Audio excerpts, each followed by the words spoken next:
Welcome. We're going to be talking on the Lash Systems podcast. We've got Lulu here, founder and CEO of Lash Lab Pro. Phenomenal business. You've been through it, Lulu. And I will tell you, and I'll tell everyone listening, Lulu has been the most impressive person I have worked with in e-commerce because she has survived so many situations. She'll tell you more about it in her story, but I just want to commend you, Lulu, for sticking in the game, staying true to yourself and staying motivated. So I'll just stop and let you introduce yourself. Thank you so much. First of all, I want to start by saying thank you for having me on here. Sure. It's an honor. I'm a fan of yours. So I've been listening to your podcast and watching you for a really long time. And I think I actually reached out to you so you could start training because I wanted to learn from you so badly because what you do is very impressive. So, and thank you so much for the compliment. My name is Lulu. I'm currently in Canada and you're in the States. I founded Lash Lab Professional over 10 years ago when I was still in university, and I was working multiple jobs and just to support my family and to get through university. I was in biotechnology at the Faculty of Engineering, McMaster University, and it was a full course load. It was 6 courses every semester, and it was pretty hard. At that point in my life, I was very passionate about empowering women and being involved. I was involved in Women in Engineering, and I started Women of Enterprise, where women get together to just support each other. And I just wanted more women to feel good, to feel confident. And as I said, I was working multiple jobs. I was surviving on like 2 or 3 hours of sleep every single night because I would work till 9 p.m., get home after driving half an hour, 45 minutes, and then I would have to do all my homework and assignments. I had multiple jobs. I lived in the middle, and one job was 45 minutes that way, and the other one was 45 minutes that way. So if I didn't have makeup on, people would ask me, like, are you sick? Are you okay? Are you tired? And I just hated that, right? So, and I didn't have time to put on makeup, so I would get to the office, go to the washroom, and try to put makeup on instead of trying to get things done. And it just took like an extra hour of my time. I ran into one of my friends, and I was like, is that mascara? Your lashes look so long. And that was more than 10 years ago. Lashes were not a thing. And she told me, I got my lashes done. And I was just so fascinated because it just transformed her look. And I went and got it done, and I loved the way it made me feel. It made me feel so confident. It made me feel so good about myself. I could just get up and be ready. Like, I wouldn't have to put any makeup on, or it just transformed my look. And the most important thing to me was the confidence, right? I felt empowered. I looked good. I could do whatever, right? Mentally, you focus on the other stuff rather than getting up, looking in the mirror and saying, oh my God, look at my skin. I need to put makeup on, etc., etc. And I wanted to make more women feel like that. So I started doing it as a side hustle. I learned from Nicole. I'm still in touch with her, and I love her so much. She taught me for free. She didn't charge me anything. She did my lashes.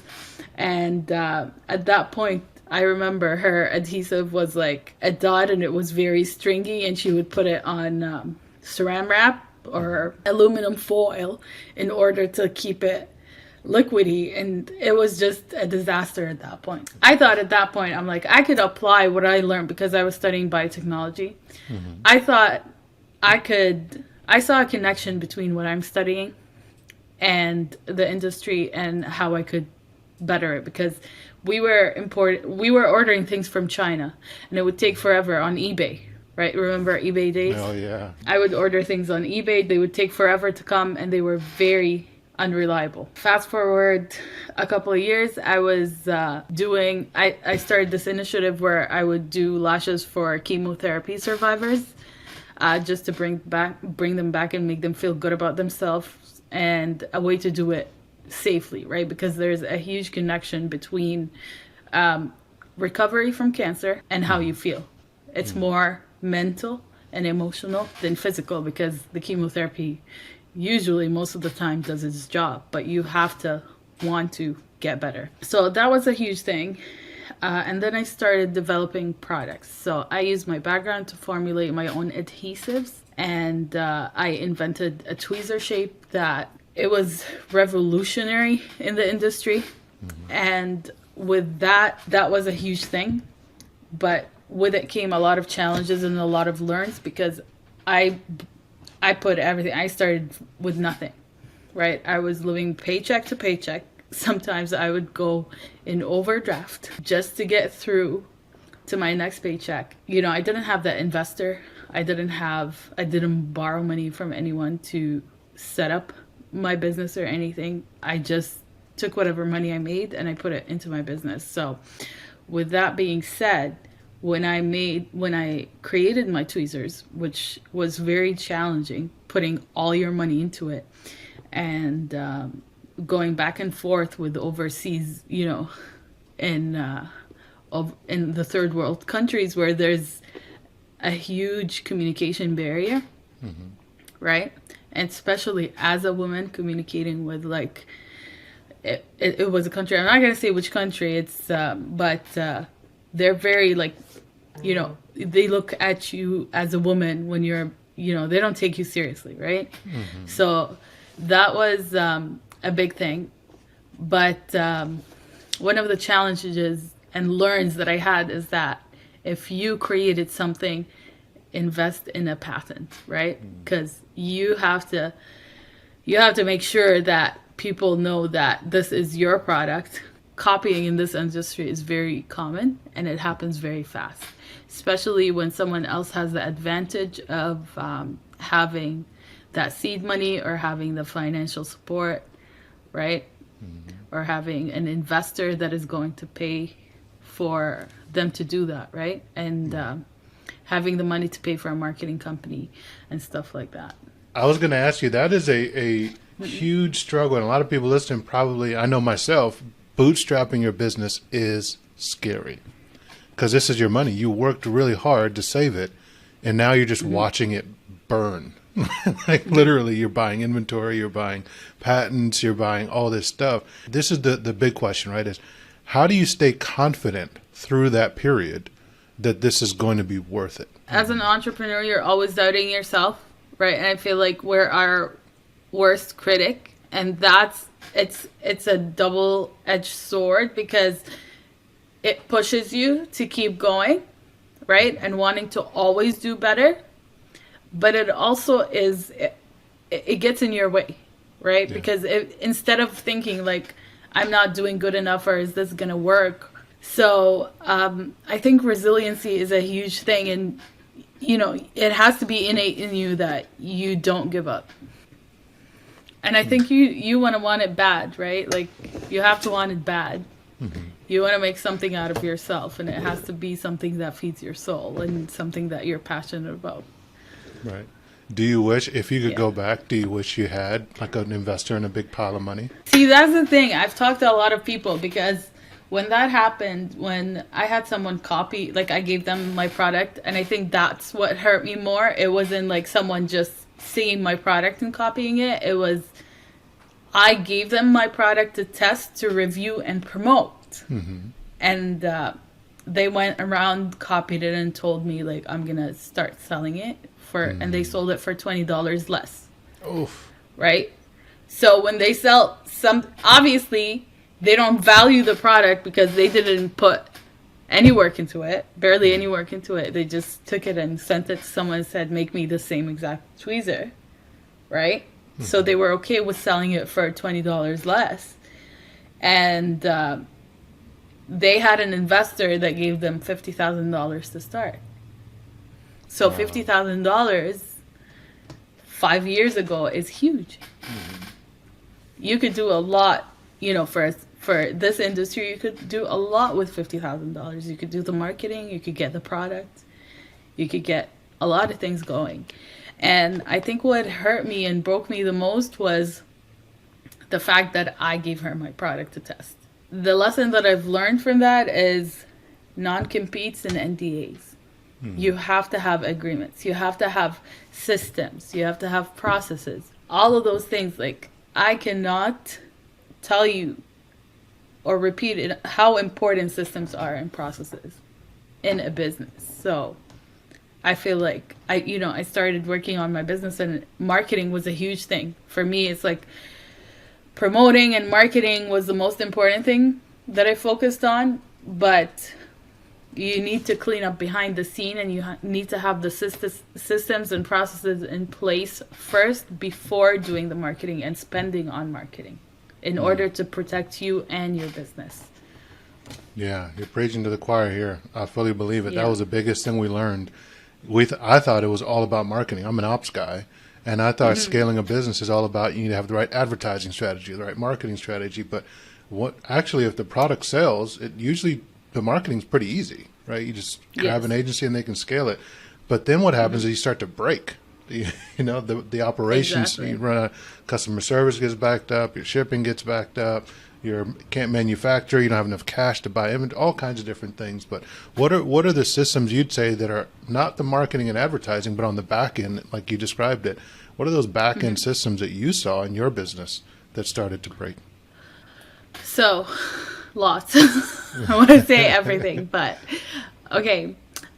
So during COVID, in the lash industry, like that was beauty services and aesthetics was one of the things that were shut down the longest during the pandemic, right? So I took that opportunity to rebrand. That's what I did first. I rebranded, and then I worked on marketing strategy, and fixing my website. However, we blew up, and before the pandemic, 2020 was going to be the biggest year for me. We started growing. I started seeing those sales. The first hit was packing orders. I didn't have the necessary help because I lost my employees when the pandemic hit. So that's number one. Number two was the inventory, reordering, lead time. Those things started having holes in them, right? Like, how far in advance do I need to order the product in order not to run out and lose customers? Because in our industry, they want it now because they just ran out of adhesive, and adhesive is such an important thing in the process that if they run out, they need to go and pick it up the same day because they have clients lined up. What are you going to do? Are you going to cancel your clients and lose on $1,000 day, right? So for me, I didn't want them to go to someone else. So how do we prevent that from happening? Same thing with the tweezers. I got sold out of tweezers. Or manufacturer problems, right? That was another huge thing. What systems do you have in place in order to guarantee quality with your manufacturer? Because I lost tens of thousands of dollars. My manufacturer started getting comfortable, stopped producing the same quality tweezers. So I would pay in advance and get horrible tweezers. And I would have to eat that. He would not replace them for me. So what systems do you have in place in order to protect the quality of the product that you receive and that you've worked your butt off to save money in order to order more, Right. just to lose it? I like that one. If you're listening to this and you have a product that you're making, you're dealing with a manufacturer, and you want to protect yourself from those things, right? Like losing tens of thousands of dollars because of quality control issues or them not paying it. How would you protect yourself now, or how would you recommend someone protects themselves? I would look at, when I took statistics in university, we looked at variables, right? Like you have excess. These are the variables that identify my product. Look at your product, like this cell phone. What are the things that I look at in my product that I need to identify that make it perform the way it performs, right? For the tweezer, it weighed between this and this.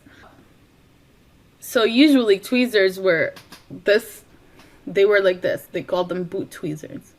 So what happened, and they were like beveled kind of. So I straightened the base. I made it a 90-degree angle in order to be able to get close to the strip and pick up the lashes as close as possible so you wouldn't lose any lashes, because you had to make kind of like bouquet fans, Right.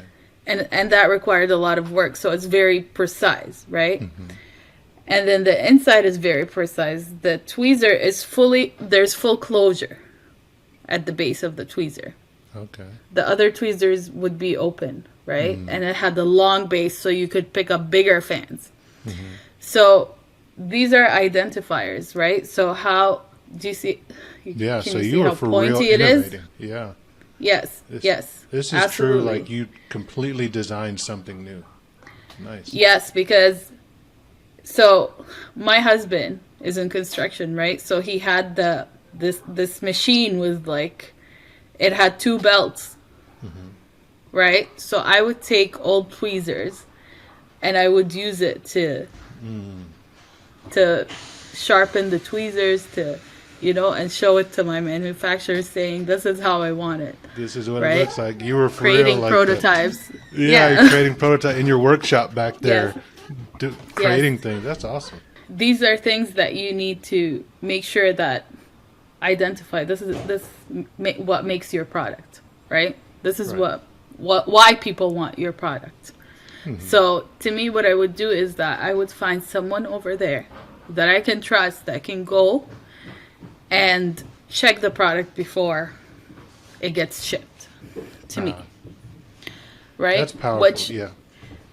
in China, you can find people like that can do that, but in other parts of the world, you're unable to do that. Talking to my manufacturer, we built a close relationship. However, I as I told you, like, there's this dealing with women versus a man like thing. It's sexist, right? So, he would just ignore me. Like when I tell him this is not the same quality. He actually made me think that I was crazy up until recently. I found an old tweezer from the first batches, and I put them side to side, and I showed him like exactly the tension, the weight difference. I actually weighed the tweezer, right? And I showed him. He was like scamming me by taking off 2 to 3 grams on every tweezer, and that makes a difference. He's like, okay, literally, this was his answer. I'm like, now I proved to you that those tweezers are different. He's like, okay. And he sent me a new batch that is exactly the quality of the initial tweezers, right? Oh. But now I've lost that trust, right? Yeah. I don't know what happened there, but I think it had something to do with the pandemic, right? A lot of manufacturers tried to save money or lost people and stuff like that. So the quality got affected. And also, there is something to be said of what you're saying about being a woman in certain cultures. It is different. Like you're not the first person I've heard that from. I literally had some clients who would ask me to get on the phone with their manufacturer or to be the person emailing, so that they would be treated with respect. Do you know how many times I thought about hiring a male just to do all the talking? Yeah. Like specifically with countries. Even in China, like I thought about hiring a Chinese employee, because when you speak the dialect, you get better rates on your product. And that's why I find in my industry, a lot of companies where the owner is of Asian descent, they're able to get product for a lot less. And 30 or 40% or even sometimes 50% difference makes a huge difference in your profit, profit margins, in your business growth, right? Yeah, because that's dropped straight to your bottom line, every sale. Exactly. And like you're able to grow your business. Like we're talking about 50% here. It's crazy. That's huge. Right? It affects every aspect of your business, how much you're offering your product for, what your profit margins are, what your takeaway is, how much you pay yourself, all of it. And that's so sad, but that's one of those things as entrepreneurs, right? We see a setback, we turn it into an opportunity, right? So yes, you're being mistreated because of your gender, but it gives me an idea. What if you did hire someone like on Upwork or something who's a translator, and their sole job is literally to negotiate with manufacturers? That'd be an interesting that would tactic. be, I even think that is a huge opportunity as a job in the Chinese market. Do it. Yeah. Like, I'll hire you. Right? Yeah. So if anybody's listening, there's a business opportunity right there. hey, maybe I should start an agency where Yeah. it's Chinese people that speak really good English that can communicate with people here, because Yep. I don't think there's many of those. At least we e-commerce people don't know about it, right? Right. And if they did that, they'd be busy quick because there's a lot of people that need help. We're always on the phone with China trying to get, 100%. and to your point, you can create a whole group of them. Vietnam, China, even Pakistan is coming on the India, map now too. Pakistan. Yeah. That's yeah. a great idea. Bangladesh is a huge textile in Turkey too, so Big time. Yeah. Big time. That's a good idea there. those things I would not know unless I've been through them. But you beat yourself up, right? You beat yourself up and you look at yourself as a failure. But what you need to understand as a business owner, as an entrepreneur, you're doing everything yourself. You're learning everything yourself. And if you don't fail and you don't make mistakes, then you're never going to know. If that manufacturer did not try to scam me, then I wouldn't know what the specifications I need to look at my product. I would not know, when dealing with another manufacturer, that I need to do my due diligence and have systems and processes in place.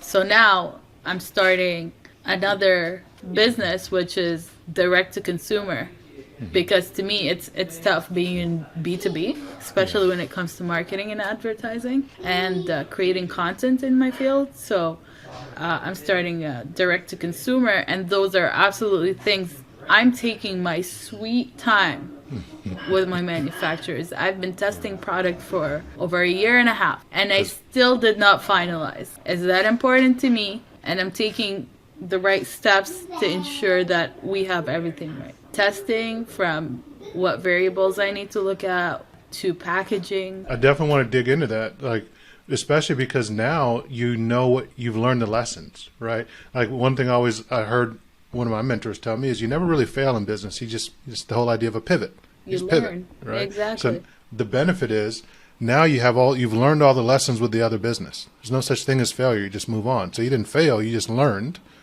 And then you apply those lessons to this new business. So what other things besides obviously the manufacturing quality control have you learned that will help you apply to this business? A huge thing is delegating, which is something I'm still struggling with, right? Hiring the right people, how to delegate and how to find the right talent. That's a huge thing, because as business owners, it's a control thing. You've worked so hard on your baby, you don't want to give away control. How do you find the right person? What questions do you ask? If I hired someone right now, I need to hire someone because I'm always thinking there's so much to do. How do you identify what things you can let go of and give to them, right? And how do you train them to do things the way you want it? Because at the end of the day, we'll hire someone and go they're not doing it the way I want, but have you showed them the way you want?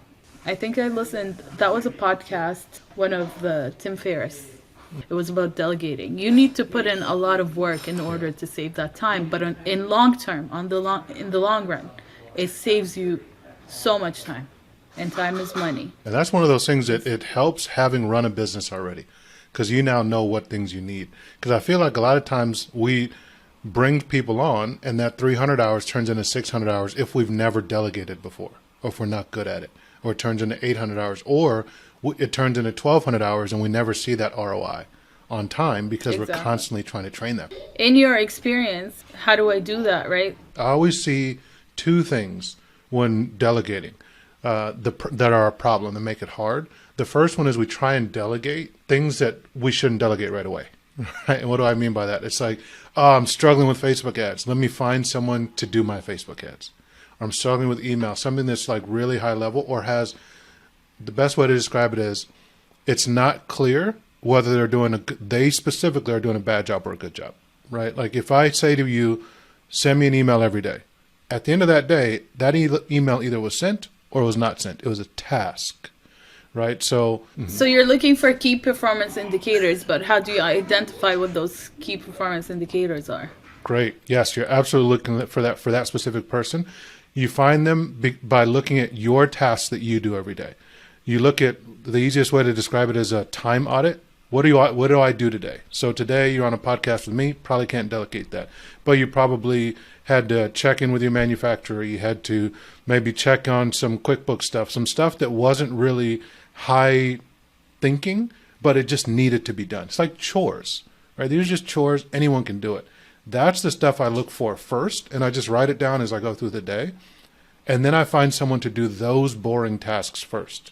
Because what it does is it takes that time off my plate and it gives me the mental headspace. So then I can just fill up more of my time with the higher level stuff, like the Facebook ads, like the email. Added benefit is training is easy because I'm really good at it already. I've already done that job, right? If I'm not really good at Facebook ads yet, well, if I hire someone to delegate, which is what we do a lot of times, we don't have a system in place for it yet, but we're trying to delegate something we don't really know how to do, that person's going to struggle too. We're hoping that they're just going to be already an expert and bring that process in. That's fine, but it's going to be expensive to do that. So my thing is always, let me find time to figure it out myself by hiring someone to do things that I'm already doing well.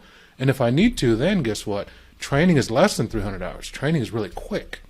Or I can just do a quick little Loom video or something, or record myself doing it, and boom, they immediately are up and trained and ready to go. That's great because, especially when I'm looking for talent, I go and obviously you don't want to hire the cheapest talent. You want someone that knows what they're doing, but you don't necessarily have the financial capability in your business to pay them for what they're asking for. And everyone starts somewhere. So to me, what are some of the qualities that you look for in a candidate, and what kind of questions do you ask? Like for me, I am a heavy fact finder. I think a lot. So normally I'm looking for people who are similar to me, right? And so I use what I call the Kolbe test, Kolbe. I take the Kolbe test and it showed that I'm a fact finder. So I like that style because it shows how you work when you're in the zone. And then I like to find other people who are similar to that and then mix and match the team. And then there's also a test that shows how you work well with others. So the first thing is I want people who I don't have to babysit. So that's my top criteria. So when I'm interviewing, how I interview for that is I do a lot of things where I just leave it wide open. You don't have to reach back out if you don't want to. You don't have to do that if you don't want to. And I keep dropping these little mini tests, right, to test for, are they actually going to pick up the ball and run with it, right? Are they going, if I give them a task, do they jump on it right away? Are they excited about it? There's also the obvious, the example of putting something in your proposal, put a banana emoji in the response, and you bury that at the bottom to make sure that they read. But attention to detail, right? That's one of our core values. And making sure that they're willing to work hard. That's the way I test for it. And taking one step back is actually having your values written down, at least 5 to 10. What are the core things you value? And then literally finding a way to test for that. That's how I look at culture fit, right? Like, will this person work well with me, especially if they're going to work well with me? If they're going to work with one of my managers, then I have them do the same thing and have them talk to that person in a way that they can see and feel if they're going to work well with that person.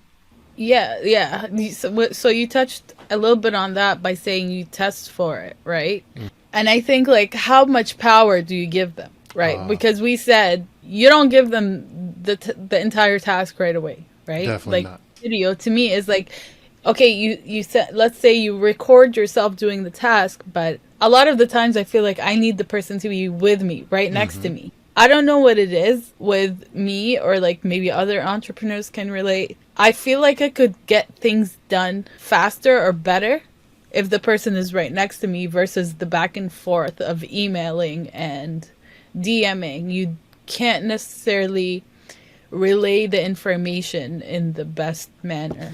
Yeah, that's definitely true. And here's the reason why that happens, at least from my experience, what I've seen. It happens because of so much that is not said. Like, most communication is non-verbal, right? And is picked up through context, your facial expressions, your tone. A lot of that is missed via email. And also, when we're explaining things, we can't, if we're not right next to them, we can't see if they're getting it, if they're yes, no, or if they're checked out, or if they are distracted, so we miss a lot of that. That's what's missing when we're explaining. So I do, like, for me, on most of the teams that we run, it's all Zoom, but video. There's no phone calls as much. It's not email, especially when they first start. Let's get them on Zoom and let's do it with them. In the military, we had what's called right seat, left seat, ride, right? To teach someone it's like teaching someone how to drive. You're in the right seat and you're showing them how to do it. So I always love doing that first. Watch me do it. Then you switch seats and they're in the driver's seat. I'll watch you do it. Then the third piece I is like that now analogy. you go do it. Yeah, I like that analogy because oftentimes it's like, okay, I'll record myself, but then I'll just give them the task. I won't watch them how to do it. Right Might seat, be a good left way to seat change thing. it. Yes, absolutely. Thank you And for that also gives you like a way to know if they're ready, right? So you ask the question of how do I earn trust? Well, if you do it first and they watch you and ask questions, then they do it, then they do it with you watching, then they do it on their own and check in with you. That's 3 different basically training examples that they've been given. And now you can feel more comfortable and you can use that as like all right, stamped, they're trained on that particular task now. And you can give them more stuff. And another task thing I do a lot is I make reporting a big part of managing employees, right? So every time they're done with something, my expectation is I'm not going to have to go to them and ask them, did you finish this? Every day, every team is sending reports to me. And I feel like that is another thing that I had to struggle with is that whenever I hired people, I would have to run after them. Yep. Right? And they wouldn't get the tasks done on time, even though I gave them a deadline. Yep. Like, I need you to send me, especially with content creation. And with content creation, it was like I was showing them the style, showing them exact examples of what I need. And they were I just felt like they were not getting it. And it was always like, is it me or is it them? There's 2 parts to that. So the first part on the checking in, I love the idea of checking in. So even on content, how many words did you write, right? How many posts did you finish? So there must be a proactive, you can even start them out if you really are like, I'm not trusting you, have them send a report every hour, every half day, like really frequently. The other piece to that is, because that builds trust. That makes it feel like, oh, I don't have to babysit them. I don't have to go check on them. That's really what bothers leaders is the doubt. Is this person I'm paying actually working? Right? That's really what bugs you. And I think it also sets expectations of this is what I expect from you. And I'm actually, just because there are, like, when you ask for multiple reports a day or like multiple reports a week, it kind of sets the expectations that this is what I expect from you and I'm going to keep you accountable. Right? Do you agree with that? Like, do you have more chances of correcting errors if, like, they did not check in or did not send a report when they were supposed to? 100%. Not just more chances, but you get to see sooner, right? Because a lot of times if people check in once a week, right? Or they're just, what a lot of people do is they hire someone and they expect them to do the job. So they may not check in for 2-3 weeks. Well, if that person was stuck, right? Oh, so you've seen that, right? Like now the person was stuck and then you show up 2-3 weeks later and you're like, is it done yet? Like how long? Why is it taking so long? And they're like, oh, I had a question about that. Yeah, why didn't you ask me then? Yeah. But exactly. At the end of the meeting, do you have any questions? Or if you have any questions, let me know. But then why did you wait like 3 weeks to ask me a question when I invited you to ask me a question whenever you need to? Oh, that used to happen to me all the time until I went away from that. And people get annoyed with how much reporting I do. And I don't mind because of what you just described. Be mad at me for sending too many reports. I don't care. Guess what? I'm paying you for the time to make the report. It's that important to me so that this doesn't happen. I don't want to go 2 weeks with you stuck on something, right? So that is, to me, reports are huge. They're way worth it because they're worth avoiding that situation that you just described of, the problem waiting for 2-3 weeks. And then the second piece with content, it definitely is much tougher with content because it's a creative endeavor. And so those ones I do, like everything I talked about was more task-based stuff where it's just like it's either done or not done. There were 5 or there's not 5 kind of a thing. Creative, I found I've had to adjust my process a bit. It is tougher. You've got to allow a lot more time and a lot more back and forth for every single piece of content, which is so frustrating for me. That's why I'm getting all this gray hair, right? It's just like, because we're doing so much more creative, because I'm used to the ops world where there's just packages on a conveyor belt and off they go, or some manufacturing line, assembly line. You can just see it's being done or it's not being done. But with creative, it's kind of like, oh, I don't know, that font is just not juicy enough. What the hell does juicy mean? Juicy enough? Yeah. It's not like, it's just, I don't know what you're talking about. It's a spectrum. It's like a wide spectrum, right? Everyone has their own definition of it. So is two things that have helped me with content is as many examples as possible before creation, right? So this is storyboards, this is mock-ups, as close as we can get to the final draft first as possible, and have like 5 or 6 different iterations. So I'll tell people that first, like just go make me 5 or 6 different variations. If they're like frustrated because it's too much work, well, guess what? You're not the type of person I need on my team. And this is a test I do, right? Before I hire them is, hey, I want you to give me a blog post, 250 words, but I want 5 or 6 different ideas first. And then I want 5 or 6 different paragraphs. Give me some pitches, give me some concepts, and then I'll choose from it. And then we'll go back and forth. And do you pay them for that? I absolutely do. Yeah, that is one thing I used to try. Okay. A lot of people recommend like give them a test up front. I pay people for that. I think it sets the right tone, right? Because also if you're hiring someone contract basis, I will invest up front to avoid the pain of a bad hire, right? It seems like it's expensive. Let me interview 3 people and pay them all 5 hours each or 10 hours each, at 15, 20 bucks a pop to see which one will work out. Well, that may come out to a couple $100, but what if I had hired that person in full time? That's 1 week of work, that I've avoided. You try to save money by going with someone. I'm telling you, I've had a lot of learns in this business, which like even in this situation, right? To me, I've always like, okay, like I could learn it myself or like I could do it myself. But hiring a mentor or working with an expert, a coach, you hear the stories and you hear the lessons that, you have that information. It's like kind of downloading into your brain. So when a situation that is similar like that happens, you can avoid it. You know what to do. So it's better to invest up front and hire the right talent and hire the right coach rather than dig yourself a deeper hole, basically. Speaking of investments, when it comes to hiring talent, how do you allocate money towards that?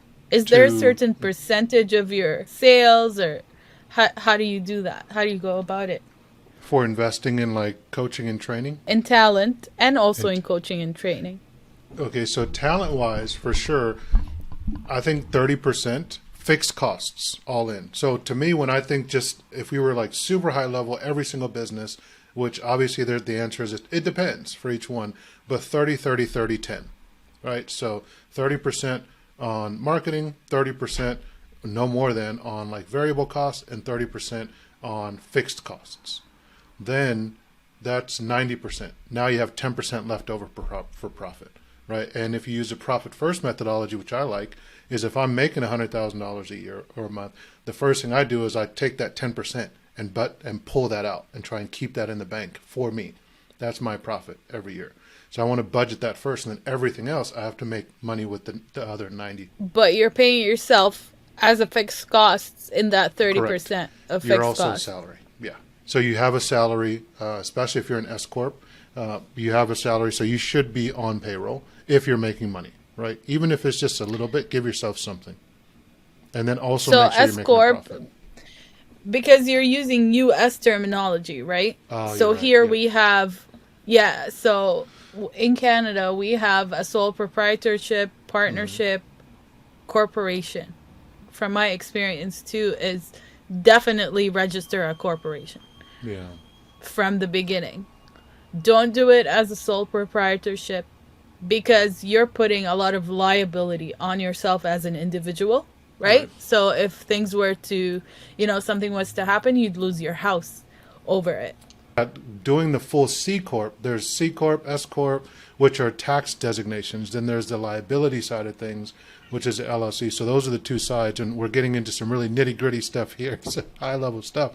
It's the important stuff. Yeah. It is important. Yeah. These are the things no one tells you when you're just starting out. I'm just, I'll start a business.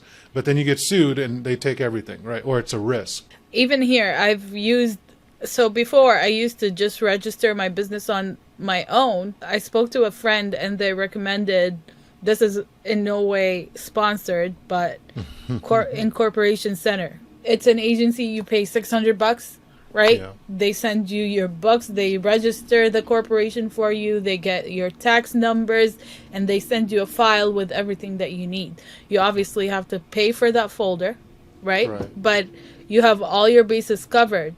Because when I started, I didn't know that I needed an HST number. If you make sales more than $30,000, you're supposed to pay tax. You're supposed to charge for HST and GST here in Canada, Yeah. which are two types of tax. And I didn't do that. So who's liable for it? You have to pay it. That kind of stuff is so helpful because it's the kind of thing you never think about, and it's never an issue until it's an issue. And then when it's an issue, it's a really big issue, and you wish you had done it in advance. Exactly. The other thing, when you're importing products, right? Place an order with a manufacturer in China, and they sent it to me, and my product was stuck in customs for, over 2 months because they needed my tax ID and I didn't have it for import and export. So you need your numbers. You need to know that stuff, and no one teaches you those things. Especially during like pandemic time. And the worst is not just pandemic times, but at ports, because they don't care. They're charging you storage per day. Yeah. So, like if your stuff isn't right, it'll just sit. I've had that happen so many times where product just sits there and we're just sitting there waiting like, what the heck? Exactly. Yeah, so something like Incorporation Center that can help you get peace of mind, that's powerful. Taylor Brands is another one that's an online version. They may even work internationally. So there's two options there. Just get all that done up front. Put it in a binder, set it somewhere. I believe incorporationcenter.ca is also international. They are able to register your business in the U.S. as well. So as a Canadian, if I wanted to register my business in the States, they can take care of that for you. Awesome. I feel like the other part is how do you figure out which products sell the most? When it comes to inventory, order products in. Some of them sell more frequently when you have different SKUs. How do you identify which one is selling more and which ones you need to stock up on more versus waiting for them, the sell-through rate versus waiting for them to like run out and then saying, okay, I have to order this one? Great question. Using a term called velocity or sell-through, right? And it's a simple, it's a term, but it's a simple thing. Just look at how many am I selling per day on average, right? There's science and art to it. The science to this is just a calculation. If I'm selling 300, there's 30 days in a month, I'm selling 10 per day. Well, now I have a metric I can use to calculate into the future. If I'm planning 30 days out, well, I'm pretty safe to say I'm probably going to sell another 300. The art part to this is, all right, if I sold 10 a day, well, maybe that was Black Friday, Cyber Monday, or maybe that was some kind of sale, something or other. So instead of 10 a day in the future, since I don't have that sale or Cyber Monday or those other things happening, maybe I should lower my projection. Or that last 30 days was not Cyber Monday, but we do have Cyber Monday, Black Friday coming up. So you can up your estimate. So at its very core, just getting a sales per day metric for every single SKU, right? And that is the easiest, simplest way to think about it. And then you project out into the future what that same time period using that velocity metric. If people aren't buying it, liquidate it. Put it on discount, put it on deep discount, put it on deeper discount.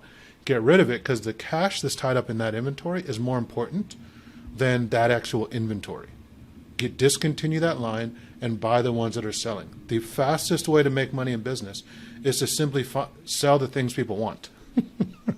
Just because it's like, oh, well, I sell, like you're selling lashes, just because you want to have the largest selection of lashes doesn't mean people want to buy every single one, right? So if they're just buying the top two, then just constantly stay in stock of those top two, and everything else can be just liquidated and get rid of it at some point. Maybe have a little bit, but we'll get too caught up in having way too much inventory. The only thing that happens during a recession or uncertain economic environment or interest rates or inflation or all this stuff, people just tighten their purse strings, right? What we forget is we think, oh, no one's going to spend. And woe is me, we chicken little this thing and we'll get all scared and my business is going to shut down. That's not true. We just have to be more strategic and more precise about how we convince people that they should spend that little money they're spending on us. That's the key, right? So we should be more open and more aggressive, like call customers. Like one of the things in e-commerce we don't do enough we don't just talk to people, like especially a lot of us are introverts. I'm definitely an introvert, and I like staying behind the computer in a contact form. If you want to talk to me, send me a contact form. There's no phone number. Best part is once you master it, again, tie this back to the delegation conversation we had, you can teach someone else to do it. And when someone else is doing it, now you have the benefit of that system that you've implemented in your business without you having to spend your time and energy doing it. And guess what? When you come out of the recession and out of that really hard period, you still have that system. And so now people are more willing to buy. It's even easier. It's more effective where during the recession time, you're closing 1 out of 10 deals or calls. Now, when we're out and people are more willing to spend, you're closing 5 out of 10. And so you just make even more and more money. So thank you for coming and talking to me today. Thank you for having me on here. Yeah, like I love talking to you. You're always so knowledgeable. You have a wealth of information. Yeah, there are so many things to talk about and discuss when it comes to e-commerce and just being an entrepreneur, right?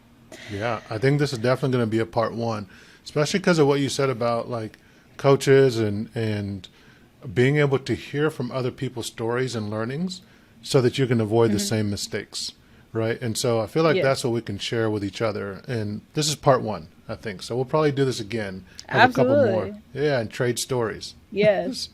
Yes, I would love to. If we can help out other entrepreneurs learn from our learns, then I would feel great about that. That would definitely like butter up my ego there, make me feel good about myself. I love it. Well, we definitely want to do that. We'll get that ego sky high. Thanks, Lulu. Thank you. Talk to you soon. Okay, I'll talk to you later. Have a great day.